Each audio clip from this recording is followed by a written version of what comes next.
ఈరోజు నాకు కాకరకాయ తినాలనిపించింది. కాకరకాయ కాకరకాయ కాకరకాయ ఎలా తింటున్నారు బాబోయ్ ఈ కాకరకాయ అని అనుకునేదాన్ని చిన్నప్పుడు.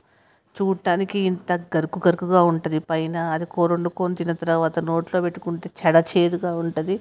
అస్సలు కావాలని చేదు కూర చేసుకొని మరీ ఎందుకురా బాబు జనాలు తింటారు అని అనుకునేదాన్ని.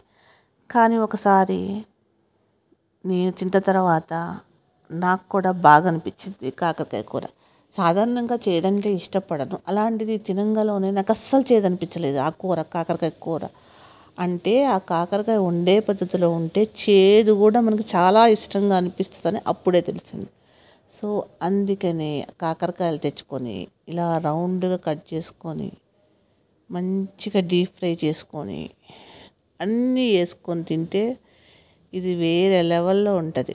సో నేను సాధారణంగా ఈ రకంగా చేసుకుంటాను, చూడండి. కాకరకాయలు తీసుకొని బాగా వాష్ చేసుకొని పక్కన పెట్టుకోవాలి. ఒక గంట సేపు ఫ్యాన్ కింద లేకపోతే ఒక గంట సేపు ఎండలో పెట్టుకొని వాడుకుంటే ఇంకా బాగుంటుంది, తడి అంతా లేకుండా చూసుకోవాలన్నమాట. సో ఈ కాకరకాయలు ఇలా రౌండ్గా కట్ చేసి పెట్టుకొని నేనేం చేస్తానంటే కాకరకాయలు కట్ చేసుకున్న తర్వాత ఒక అర్ధగంట ఫ్యాన్ కింద కానీ ఎండలో కానీ పెట్టుకుంటా. ఎందుకంటే దాంట్లో ఏమన్నా చెమ్మ తడి ఏమన్నా ఉన్నా కూడా పోతుంది. అది కాకుండా మనం నూనెలో ఫ్రై చేసినా కూడా మనకి అంత ఆయిల్ పీల్చుతుంది. సో అలా పెట్టుకుంటాను. ఇలా చేసుకున్న తర్వాత వీటిని ఇలా స్ట్రైనర్ ఉంటుంది చూసారా, జల్లెడ లాంటి దాంట్లో పెట్టుకొని మంచిగా ఫ్రై చేసుకున్నా. ఇది ఎక్కడ చూసానంటే ఇలా ఫ్రెంచ్ ఫ్రైస్ తింటున్నప్పుడు ఆర్డర్ చేసుకొని తింటున్నప్పుడు అక్కడ వాళ్ళు ఇలాగే జాలీలో, అంటే ఈ రౌండ్ సైజ్ జాలీలో కాదు, అది స్క్వేర్ లాగా ఉంటాయి అనమాట. స్క్వేర్ లాగా రెక్టాంగిల్ లాగా కొన్ని ఉన్నాయి. సో అందుట్లో ఇవి మంచిగా ఆలు కట్ చేసిన ముక్కలు అందుట్లో వేసి ఇలా ఒక్కసారి తీసి పక్కన వేస్తున్నారు.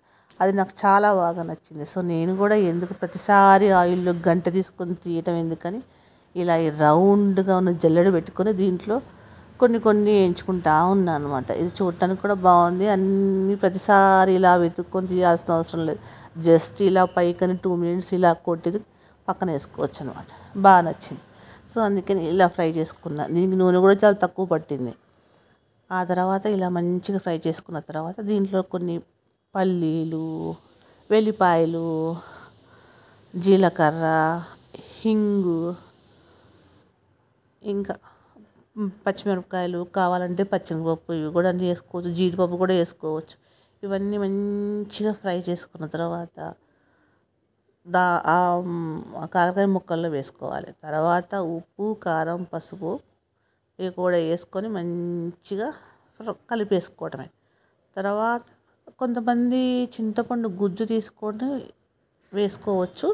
నేను నెక్స్ట్ డే కొంచెం 2 నిమ్మకాయలు కట్ చేసి నిమ్మకాయ రసం పిండుకున్నాను అనమాట. ఇది ఖచ్చితంగా ఒక ఫ్రిడ్జ్లో పెట్టుకుంటే ఒక నెల రోజుల దాకా వస్తుంది, పాడవకుండా ఉంటుంది మంచిగా. ఈ వేయించేటప్పుడు కూడా ఇలా పైకి ఎగరేస్తే గల్ గల్ గల్ అనే శబ్దం రావాలి ఈ ముక్కలన్నీ కూడా, అప్పుడు మంచిగా వేగినట్టు అనమాట ఇది మాత్రం.